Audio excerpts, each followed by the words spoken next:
তুমি কি জানো, আজও পৃথিবীর লক্ষ কোটি নারী একটা অদৃশ্য কষ্ট বয়ে বেড়াচ্ছে? এমন এক কষ্ট যা শুরু হয়েছিল হাজার বছর আগে। একটা নিরীহ প্রাণী, গরু, একদিন তার আত্মার গভীর ক্ষত থেকে একটা অভিশাপ দিয়েছিল মেয়েদের। আর সেই অভিশাপ আজও পুরো নারী জাতিকে ভোগ করতে হচ্ছে। আজকের এই কাহিনী শুধুমাত্র একটা গল্প নয়, এটা হলো সেই ভয়ঙ্কর সত্যের পর্দা উন্মোচন, যেখানে ঈর্ষা, অপমান আর প্রতিশোধ মিলে সৃষ্টি করেছে এক চিরন্তন যন্ত্রণা। আজ বলবো সেই গরুর গল্প, যে অভিশাপ দিয়েছিল নারীদের, আর বলবো কেন সে এই অভিশাপ দিয়েছিল।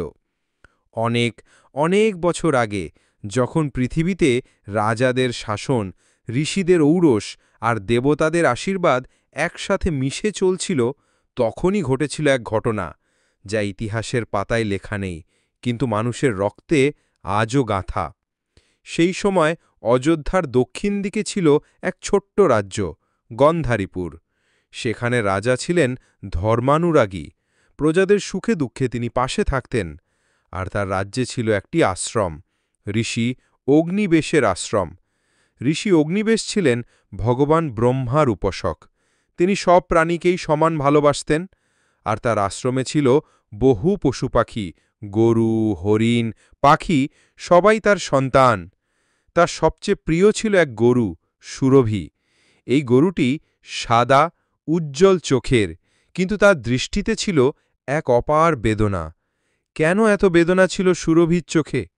সে কি জানত তার জীবনে এক ভয়ঙ্কর ঝড় অপেক্ষা করছে? একদিন রাজ্যের রানী তার কিছু দাসী সহ আশ্রমে এসেছিলেন, ঋষি অগ্নিবেশের পায়ে প্রণাম করে আশীর্বাদ চাইতে। সেই সময় রানীর দৃষ্টি পড়ে গরু সুরভির দিকে। সুরভি তখন নিজের সন্তানের মতো এক ছোট্ট বাছুরকে চেটে দিচ্ছিল। রানী অবাক হয়ে বলে ওঠেন, এই গরুটা এত শান্ত আর মায়াময় কেন? এর চোখে যেন কোনো দেবীর আশীর্বাদ আছে।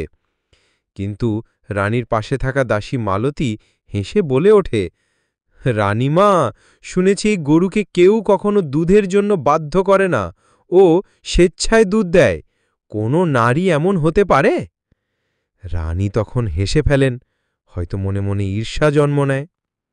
এমনই চলছিল, কিন্তু একদিন রানী গোপনে রাজপ্রাসাদের জন্য সুরভির দুধ পাঠাতে বলেন।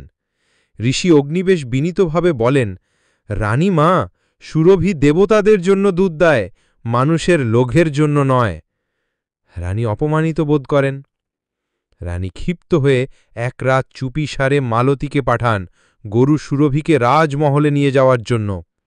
রাতে মালতী আশ্রমে ঢুকে মাদুলি দিয়ে সুরভিকে মোহগ্রস্ত করে আর রাজপ্রাসাদের গোপন কুঠুরিতে আটকে রাখে। পরদিন সকালের আলো ফোটার আগেই রানী নিজে এসে সুরভির শরীর থেকে দুধ দহন করেন। কিন্তু সেই মুহূর্তেই একটা বিদ্যুৎ চমকাল। গরু সুরভির চোখ লাল হয়ে উঠল। সে হঠাৎ দাঁড়িয়ে গেল, মাথা নিচু করে রানীর দিকে তাকিয়ে বলল, হ্যাঁ, সেই মুহূর্তে গরু কথা বলেছিল।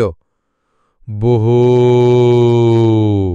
হে নারী, তুমি আজ আমার মাতৃত্বের অপমান করেছ।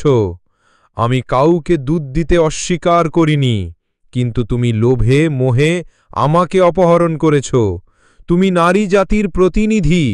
আমি তোমাকে নয়, তোমার মতো সব নারীকেই অভিশাপ দিচ্ছি। আজ থেকে নারীর শরীর হবে ঋণাত্মক। প্রতি মাসে তারা রক্তক্ষরণে থাকবে। তারা কখনো নিজেকে সম্পূর্ণ অনুভব করবে না। যে ব্যথা আজ তুমি আমায় দিলে, তা হাজার বছরের ব্যথায় রূপ নিক। আকাশ গর্জে উঠল, সারা প্রাসাদ কেঁপে উঠল। সেই রাতেই সুরভি নিজে প্রাণ ত্যাগ করল, কিন্তু তার আত্মার অভিশাপ ভাসতে থাকল পৃথিবীর চারপাশে। পরদিন রানী ভীষণ অসুস্থ হয়ে পড়েন। তার শরীর থেকে হঠাৎ রক্তপাত শুরু হয়। কোনো চিকিৎসক কিছু বুঝতে পারেন না। ঋষি অগ্নিবেশ এসে বলেন, এই হল গরুর অভিশাপের ফল। তুমি শুধু নিজের জন্য নয়, সমস্ত নারী জাতির শরীরে আজ সেই ব্যথার সূচনা করেছ। তখনই প্রথমবারের মতো নারীর শরীরে মাসিক রজস্রাব শুরু হয়েছিল।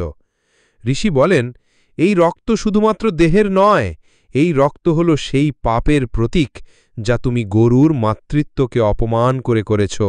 আর যতদিন নারী সমাজ সৃষ্টিকে সম্মান করবে না, এই ব্যথা থেকে তারা মুক্ত হবে না। কিন্তু এই গল্প এখানে শেষ নয়। ঋষি অগ্নিবেশ বললেন, যে নারী নিজের জীবনকে শুদ্ধ রাখবে, যে নারী প্রকৃতির প্রতি সম্মান দেখাবে, যে নারী গরু, বৃক্ষ, প্রাণী সবার অধিকার রক্ষা করবে, তার শরীরের যন্ত্রণা হালকা হবে, তার সন্তান সুস্থ হবে, তার পরিবারে শান্তি থাকবে। এই গল্প ছড়িয়ে পড়ে ভারতবর্ষের নানা প্রান্তে। সেই জন্যই আজও ভারতীয় নারীরা গরুকে মা বলে, তাকে পূজা করে। আর অনেক সময় দেখা যায়, যেসব নারী সত্যিকারের প্রেম, দয়া আর সেবায় নিজের জীবন কাটায়, তাদের শরীর আর মন এক অদ্ভুত শক্তিতে ভরে ওঠে। আজ তুমি যে যন্ত্রণাকে স্বাভাবিক ভেবো, তা আসলে এক গরুর শেষ অভিশাপ। ভেবেছিলে এটা স্রেফ একটা জীববিজ্ঞানের ব্যাখ্যা? না বন্ধু, এই ব্যথার পেছনে আছে এক অতীন্দ্রিয় প্রতিশোধ, এক মাতার কান্না, এক অভিশপ্ত ইতিহাস। তুমি যদি এই সত্যকে বিশ্বাস করো, তাহলে আজ থেকেই নারীকে সম্মান করো, প্রকৃতিকে ভালোবাসো, আর গরুকে গোমাতা বলে মাথা নিচু করো। কারণ সে শুধু দুধ দেয় না, সে আমাদের চিরন্তন শাস্তির সাক্ষী। ভিডিও ভালো লাগলে লাইক করো, সাবস্ক্রাইব করো আর কমেন্টে লেখো, গোমাতার জয় হোক।